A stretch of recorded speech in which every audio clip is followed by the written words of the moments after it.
Last but not least, we're heading to what was once Kelcey's least favorite and favorite division in the NFC East. Let's go and start with the New York Football Giants. The LOL of the first round, if you will. Abdul Carter, Jackson Dart, Darius Alexander, Cam Scatterbo, Marcus Embo, Thomas Fidone, Corey Black, Kelcey, A, B, C, D, F. Flat out an A. And I don't think Nate wants to hear me say those words out loud, but I think for what Brian Dabble wants, Jackson Dart's the guy. I think he wants a guy with high upside who maybe comes in a little bit lower with a floor that's lower than Shedeur. And I think that's why he didn't take Shedeur in the first round. I don't think it has anything to do with all these pre-draft interviews. I don't think it's that. I think it's just Brian Dabble's preference was Jackson Dart at the end of the day. We know Joe Schoen's preference was Jackson Dart. And I think Abdul Carter also marks out any question mark of taking Jackson Dart as well. I think Abdul Carter was a home run. It was a safe pick. It was the number 3 pick in the draft. Could have been number 2. Probably would have been number 1 had the fact it been any other team other than Titans up there at number 1. Darius Alexander, 3rd round, I think is a great pick. Cam Scatterbo, 4th round, a great pick. Marcus Embo, 5th round, a great pick. Overall to me, this is just an easy A, like that good. What's wild is they got Darius Alexander without a 2nd round pick on top of it too. Yeah. You could like that. That's a really good draft, and whether you love or hate Jackson Dart, that's kind of the key. I like him, so that's why I'm going to give them a B, because I love everything else they did, and I like that they went up to get him and they didn't give up a 1st round pick next year. That's what I really like about it. So this is a high B, like an 89.9. I'm worried about Jackson Dart on the Giants, I guess, if that makes sense. And I feel like, and I hope I'm wrong because I like him. I think there's something there. But the rest of these picks, Cam Scatterbo with Tyrone Tracy, Darius Alexander on that insane D-line rotation, Abdul Carter, they're going to win. All of the games they win are going to be 17-12. And it's going to, because they're just going to absolutely obliterate the run game and quarterbacks. You score on them because Russ Wilson or Jameis Winston throws a pick 6 or lets rides backwards into the end zone. It's going to, their defense is on paper going to be absolutely awesome. Next, we're going to head to a team near and dear to your hatred, Dallas Cowboys, starting things off with Tyler Booker, Donovan Ezerako, Siobhan Ravel, Jaden Blue, Shamar James, and so on and so forth. Kelcey, how did you feel about your once favorite team's draft? So why is it that when I tell the world that I'm a free agent in the teams, my previous team decides to have the best draft of my life? Not named the draft that got Zach Martin or Travis Frederick. But this is, to me, is a top to bottom. It is a better overall draft than any of those. I think Siobhan Ravel is a value pick in the 3rd round. Donovan Ezeraku is a value pick in the 2nd round. Both guys could have gone in the 1st round, depending on the team. Jaden Blue, I think, is an underrated running back pick in a running back room that you need so much. And while during the draft special, I said Tyler Booker wasn't necessarily the Alabama guy I was expecting there, I'm happy with it. I think that would be it's a great reason to take him. He's also a great dude, and I think he comes in and you're going to have him try to fill the hole that Zach Martin's leaving. It's a huge hole, but it's a situation that Tyler Booker, he's a big man. He should have enough physical body to be there. It's a question of whether he can convert what he did at Alabama to the next level. I think for this is a B+.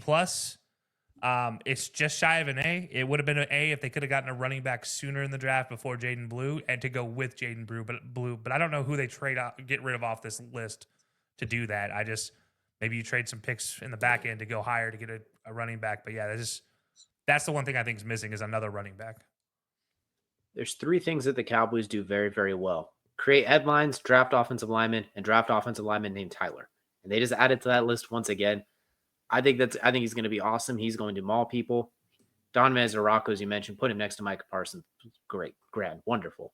Siobhan Ravel, you didn't need defensive back help really with Trayvon Diggs and Deron Bland, but now you just got it. So if one of them gets injured, since they never seem to play together, now you got a little safety insurance.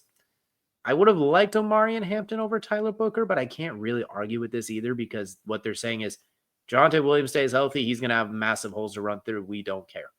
You're saying, Dak, we gave you all this money, no one's touching you. Throw darts. They could use another receiver, which I didn't love here. Maybe in free agency they do that. That being said, receivers are much easier to find than elite guards. We're going to give the Dallas Cowboys an A for that. That when you, like you said, you got 3 guys that could have gone in the 1st round. And I mentioned Jaden Blue as a sleeper pick when we did that post-combine sleeper episode about 2 months ago. And get him in space.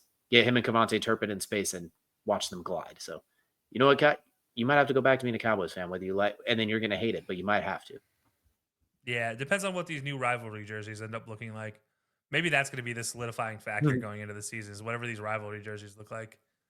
Well, one rivalry we could definitely count on is the Washington Commanders, who took Josh Connolly, Trey Amos, Jalen Lane, Cam Medrano, and Ja'Cory Croskett-Merritt.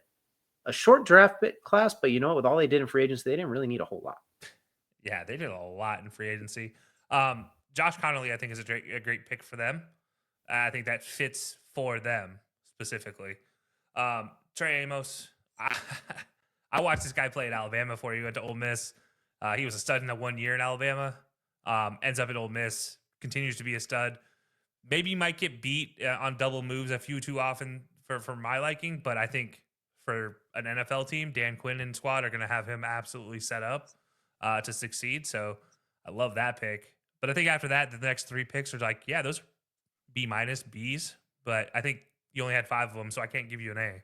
So yeah, I'm going to go with a B in this one. You didn't have a lot of picks, and you still managed to get 2 guys that, if they had taken Trey Amos at pick number 29, we'd be like, oh, yeah, that makes sense. You know, that's a pretty good pick. And they got him at 61. So for that, I'm going to give them an A. Like, especially with all they did in free agency, too. Laramie Tunsil and Josh Connolly as your tackles after what you had last year. My goodness. Of Deebo Samuel, Terry McLaurin, Jalen Lane mixed into there now. My goodness. And now in the secondary, which was a weakness, you had Trey Amos to go with it. Marshawn Lattimore, who hopefully will play more than 10 minutes this year. They really set themselves up real nice. Dan Quinn's, you know what? The NFC East never has repeat champions since 2004 in the Philadelphia Eagles, who we'll be looking at next. Well, they did their best to try and make sure that doesn't happen, considering they always dominate this time of year. Not even go through all of them because you just know they're all good. We'll just highlight Jahad Campbell, Andrew Makuba, Kyle McCord, among many others. How did so many teams like Kyle McCord go to the Eagles in the 6th round, who they're just going to end up trading for trade bait later? But Kelcey, let's just get this over with. An A? Yeah, it's an A. Kyle McCord, in my eyes, was the quarterback you can get as a value pick in the 4th, 5th, or 6th rounds. And of course, he goes to Pittsburgh or to Philadelphia. Like, how does that how does Philadelphia let that happen? How do you let them get another piece of trade bait to throw out there come draft day next year when you see him lighting it up in preseason this year?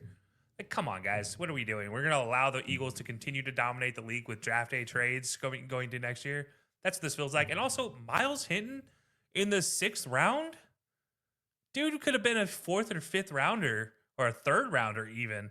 And he's a 6th round draft pick to the Eagles? Like, I'm not even talking about their top 4 picks. They're bottom 2. I'm just like, how does this happen every year with the Eagles? How does Howie do this? I don't know. I don't get it. Maybe I need to become an Eagles fan just to spite the Eagles. Like, that's what this feels like. If I was going to nitpick, I'd say I would have preferred Nick Emenwari over Jahad Campbell at that spot just to fill a need a little bit more. But, like, if Kobe Dean can't stay healthy, then you have Jahad Campbell. Jahad could rush the passer. If Zach Bond goes down, you have someone to step in. Like, just like we said on the draft special, their needs are depth.